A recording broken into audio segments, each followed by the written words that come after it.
Hello aqua friends, welcome to my channel. Today I have a fun summer scene here of a dolphin tail during a sunset, and we're going to use very simple colors. Basically you're working with some blues and the yellow, and we are going to skip some spaces on our paper to let the light in, and it's going to create a beautiful contrast. So let's get started. First off, we're going to start with the sky, and I'm not worried about painting around the tail because the sky is fairly light and the tail will be a darker blue. So working from a reference photo that I found on Pixabay, just kind of brightening it up a bit so that I have this really pretty sunset. I'm using a warm yellow, so like a Naples yellow, any kind of warm yellow will do. And I'm putting that on the bottom part right close to the horizon line.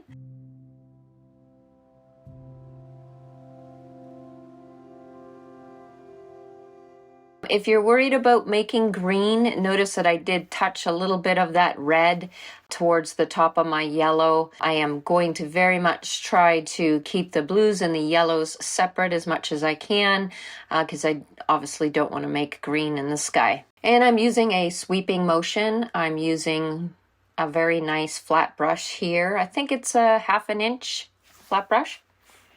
And notice the spaces that I left. So this kind of creates drama in the sky, and you got some light coming in, and it will have a very nice contrast against the darker dolphin's tail once we do the tail. So I'm kind of painting this in 3 steps.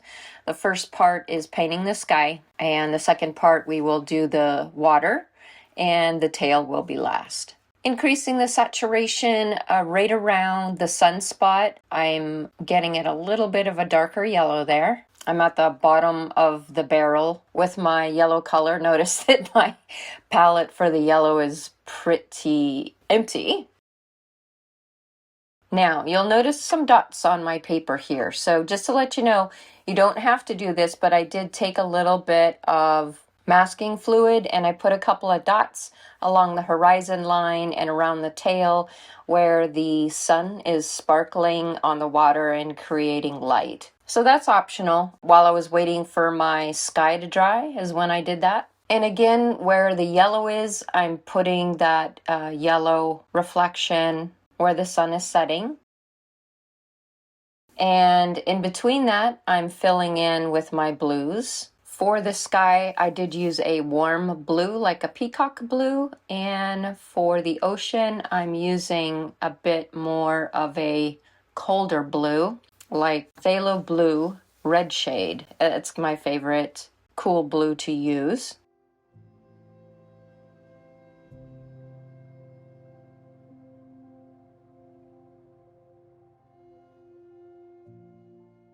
So creating some texture of some waves here with my flat brush. You could also use a round brush as well.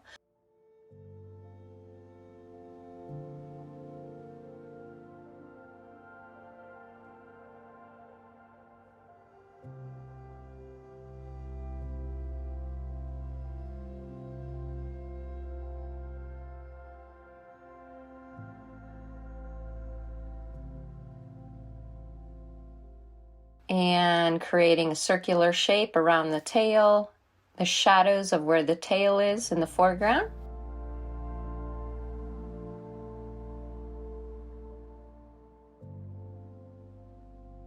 So once you have as many waves in there as you want, you can go ahead and let that whole thing dry.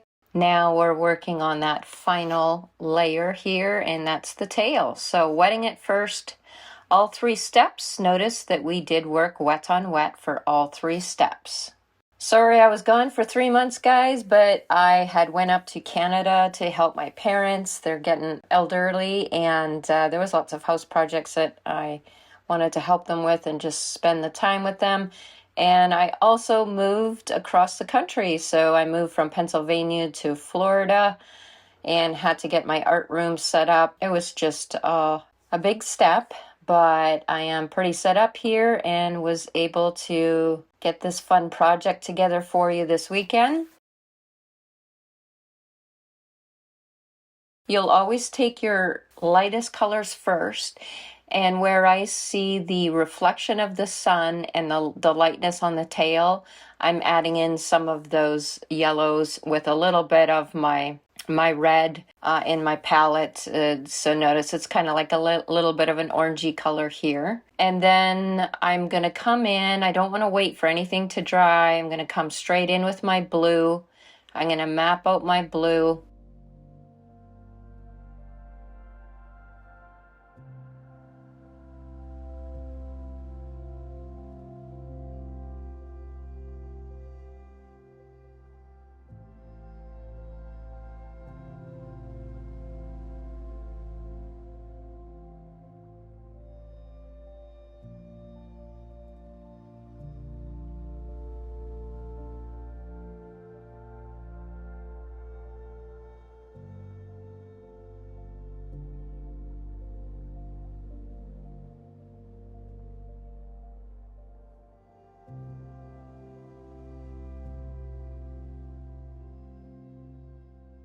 And we're going to increase the darkness of the blue. So to get the tips really nice and dark, I am picking up some of my Prussian blue, or even indigo will work quite nicely.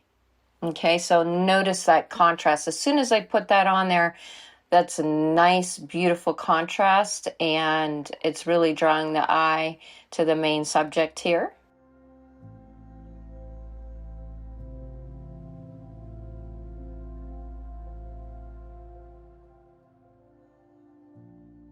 As your paper is drying, you'll have to use less water in your brush.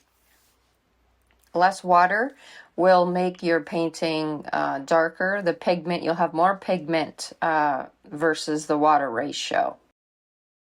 I'm using a quill brush, and a quill brush does hold a lot of water.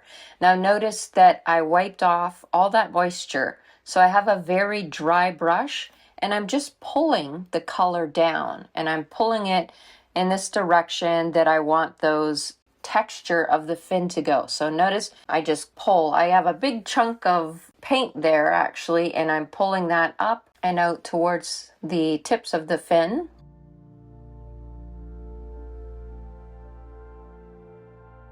And a little dry brushing for the shadow in the front will conclude this. I'm going to let it dry before I take off my masking fluid. So now that it's all dry, I'm just rubbing that off because I can't find my masking fluid pickup. It's somewhere, but I still have stuff packed away. So yeah, you can use your fingers in a pinch. And now what I have is a teeny tiny piece of magic eraser or a magic eraser sheet that's damp. And I'm using it on there to smudge some of those dots, and it makes it have a glowing quality. That concludes this cute little painting. You can take off your tape. You guys just created a masterpiece. Congratulations. I hope you enjoyed this tutorial. Let me know if you're going to give it a go and if you have any questions. Thanks for watching. See you next time.